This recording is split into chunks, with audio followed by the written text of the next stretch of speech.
أنا مسلم وأقولها ملء الفؤاد وفي حنايا الأضلع. أنا مسلم.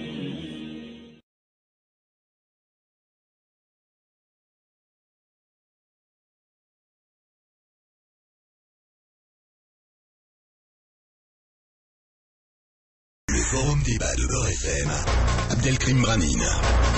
Bonsoir, merci d'être fidèle au Forum Débat. Imam à l'influence locale ou nationale, cadre de grandes organisations, guide spirituel, personnes publiques, les leaders ou représentants musulmans en France sont très divers et possèdent un rayonnement plus ou moins grand. À l'heure où la présence même de l'islam en France fait débat, sa compatibilité avec la République également, il est temps d'ouvrir aussi le débat sur la responsabilité de ces personnages. Quel pouvoir doit-on leur conférer? Doivent-ils quelque part répondre de leurs actes auprès des musulmans? Ont-ils commis des erreurs dans les conseils et les idées qu'ils ont cherché à développer notamment auprès de la jeunesse? On s'intéresse ce soir à ces questions et à d'autres avec nos invités. L'un est en plateau, c'est Rissem Ait Yahya. Bonsoir. Bonsoir. Vous êtes un jeune penseur, auteur d'un livre, ça s'appelle De l'idéologie islamique française, éloge d'une insoumission à la modernité, sorti aux éditions Nawa. Dans un petit instant, il est en ligne, on va l'entendre, c'est Hawass Seniguer, il est chercheur à l'UP de Lyon, spécialiste de l'islam. 01 53 48 3000, vos appels, c'est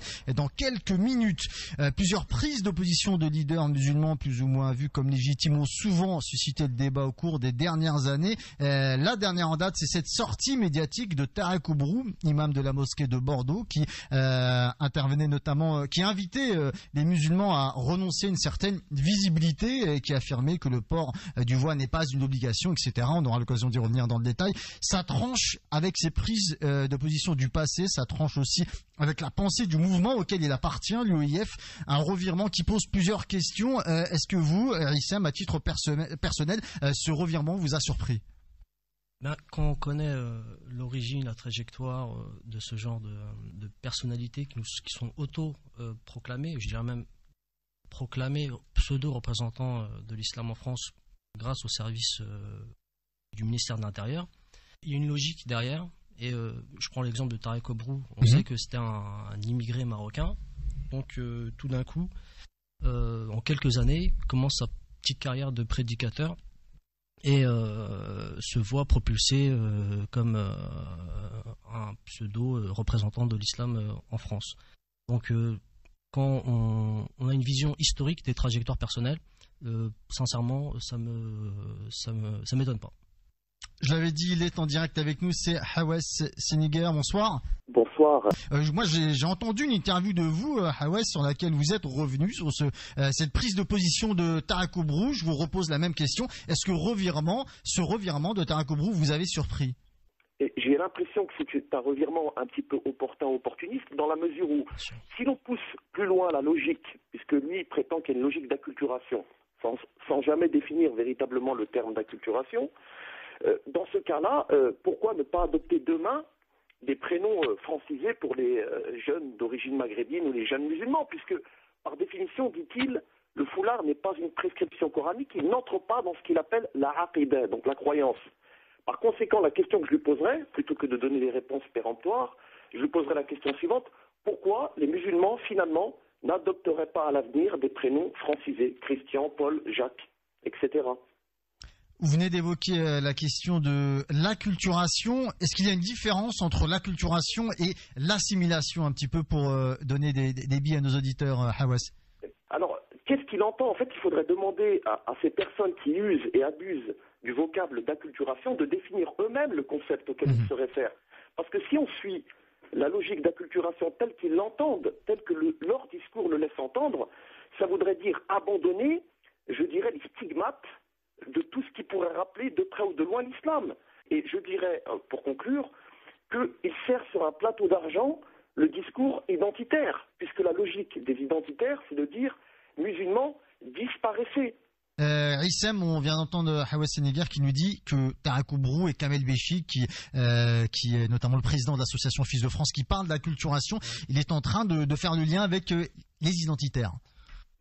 Oui, disons que moi je distingue entre les deux types de personnages, parce qu'il faut bien comprendre que Tarek Oubrou, sans faire d'attaque personnelle, mais Tarek Oubrou c'est à la base un immigré. Donc il est venu en France dans les années 90. Kamel Béchir, je pense que lui, il est français. Il est né en France, il a été socialisé en France. Donc on est déjà dans deux perspectives totalement différentes. Le cas de Tarek Obrou, pour moi, il est beaucoup plus problématique que celui de Kamel Béchir, parce que Kamel Béchir, on va dire qu'il a une certaine légitimité à dire ce qu'il dit. Donc qu'il soit dans la logique d'acculturation, de francisation. C'est cohérent avec ce qu'il est. Il est né en France, il a été socialisé en France. À la rigueur, je peux comprendre son discours. Mais le discours que je n'accepte pas et que je n'accepterai jamais, ce sont ceux d'imams ou de pseudo-prédicateurs qui, à la base, viennent des pays du Maghreb, qui, lorsqu'ils sont arrivés en France, ont vu que la population, les jeunes Français, étaient demandeurs d'un certain discours, d'un certain islam qui était basé sur une certaine authenticité. Donc, de manière opportuniste, il a dû comprendre que pour faire sa place en tant que prédicateur, comme beaucoup d'autres, et on le sait très bien, je pourrais citer énormément d'autres personnes de ce genre, donc il donne un discours qui a l'air authentique, qui a l'air fort, qui a l'air identitaire d'un point de vue islamique, et puis finalement, lorsque sa carrière, sa notoriété est installée, finalement, il y a une espèce de virage à 180 degrés inexplicable, et on se demande comment c'est possible. Ses premières cassettes, elles sont encore disponibles sur Internet. Il appelait à la restauration du califat. Il disait à ceux qui l'écoutaient, à ceux qui voulaient bien l'entendre, que la Oumma, ici d'un point de vue global, était dans un péché tant qu'elle ne restaurait pas le califat. Et tout d'un coup, comme l'a souligné notre ami, il est dans une logique, mais au-delà du compréhensible. Et ça pose des questions sur comment rationnellement c'est possible. Un tel virage, c'est incompréhensible. Donc ça, c'est pour le cas de Tarek Obrou. Kamel Béchir, dans sa logique, donc il veut pour lui avoir un islam francisé, acculturé, assimilé dans la logique républicaine, jacobine, radicale, celle de la Troisième République. C'est son choix, je ne suis pas d'accord avec lui. Mais il est plus légitime pour moi d'avoir ce discours que M. Tarek Obrou, qui il y a à peine 20 ans, était encore qu'un immigré marocain, comme d'autres, tel l'imam Chalroumi, qui était un Tunisien, et puis tout d'un coup fait son virage à 180 degrés, complètement incompréhensible d'un point de vue rationnel. Donc là, il y a vraiment des questions qui se posent sur leur sincérité et leur opportunisme, sans faire d'attaque personnelle. Mais c'est des questions légitimes que n'importe quel musulman peut se poser.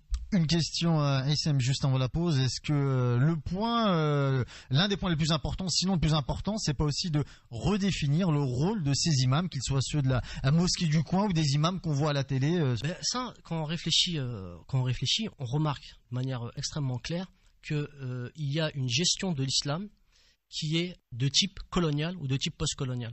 Là-dessus, les références sont vraiment extraordinairement similaires. Pour le cas de l'islam colonial algérien, on a une espèce de reproduction de toute cette politique de gestion de l'islam que la France a eue en Algérie, en France.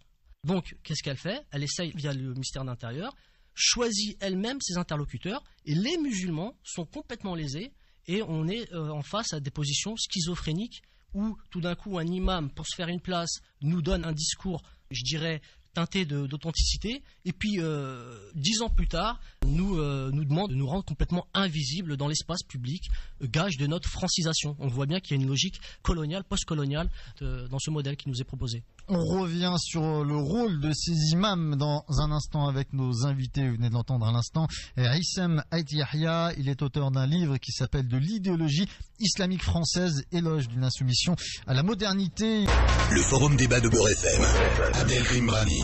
Il est pile 19h, c'est la deuxième partie de cette émission consacrée à la responsabilité des responsables justement musulmans en France. Avec nous ce soir, Hissem Ait Yahya, c'est un jeune penseur, auteur d'un livre sorti qui s'appelle De l'idéologie islamique française, éloge d'une insoumission à la modernité. En direct avec nous au téléphone, Hawes Siniger, il est chercheur à l'IEP de Lyon. On va écouter les auditeurs et je redonne la parole à mes invités dans un instant. Samy nous appelle de Vigneux sur Seine, c'est dans le 91. Samy, bonsoir.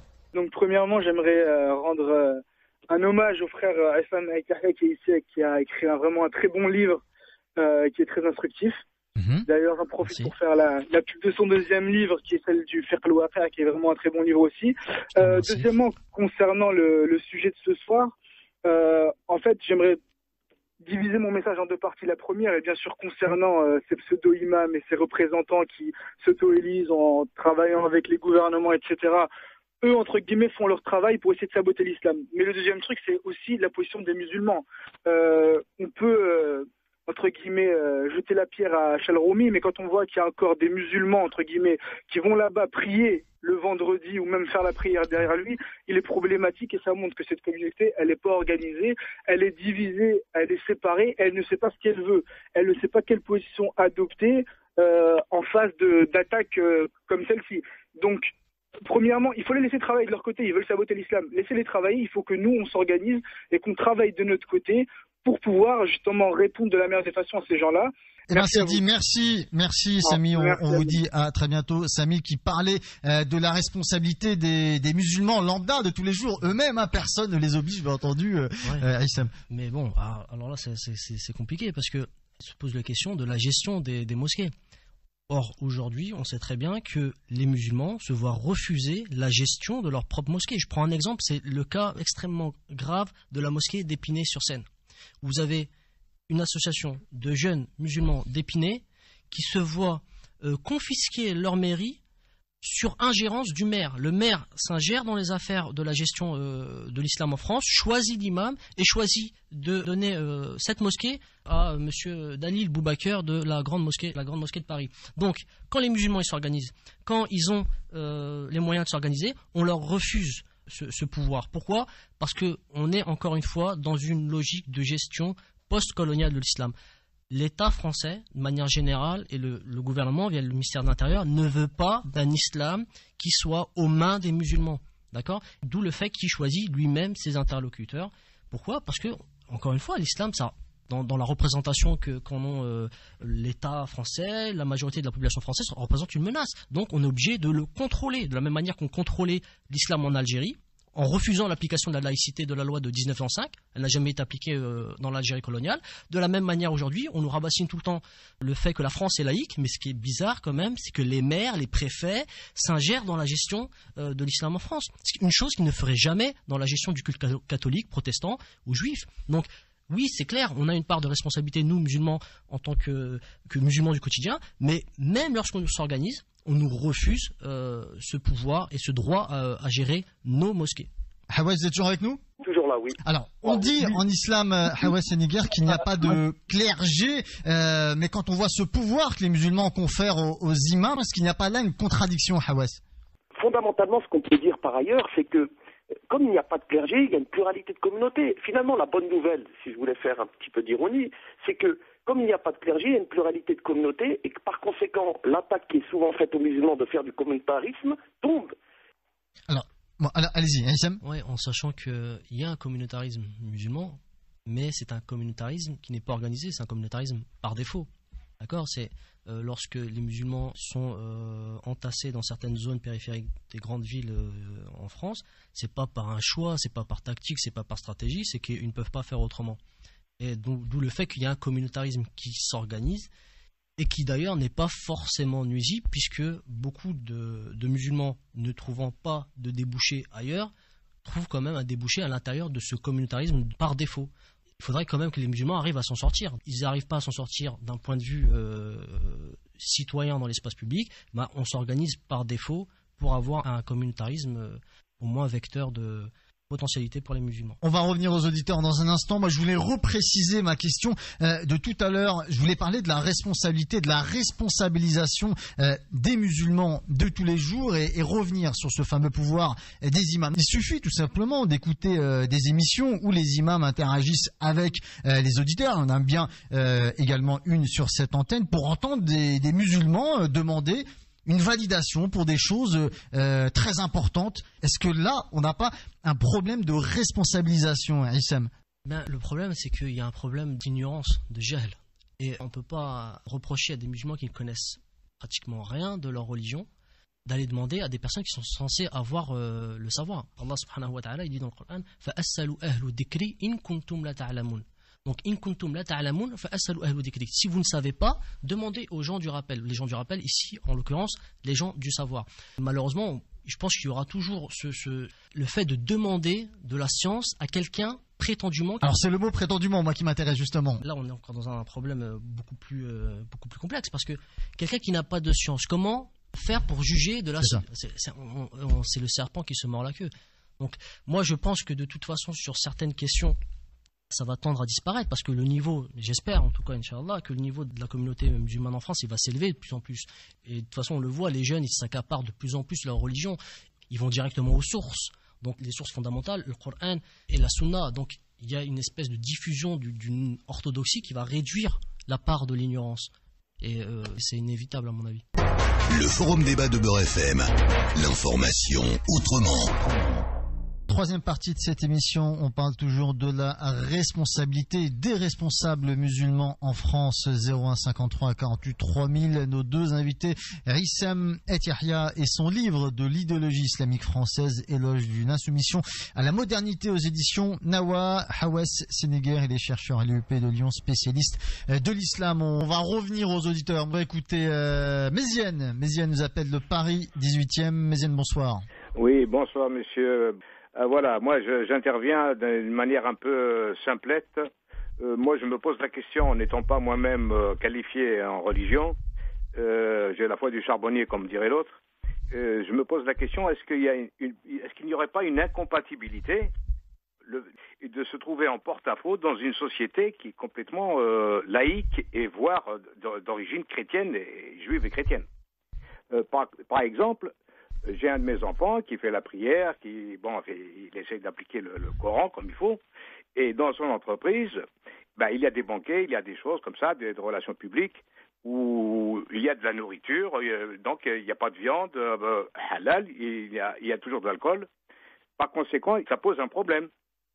Parce que se diluer, être soluble dans la société française, ça peut poser un problème d'un point de vue social. Alors, je pose une question. Alors, est-ce qu'il faut bricoler? Est-ce qu'il faut bricoler? On en revient encore une fois au bricolage. Rissam, au questionnement de Méziane, notamment concernant son enfant.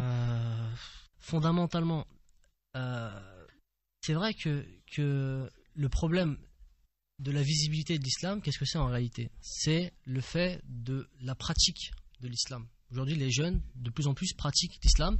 Et donc, il y a une espèce d'interpénétration de l'islam dans des champs de la société dans lesquels avant l'islam était totalement absent.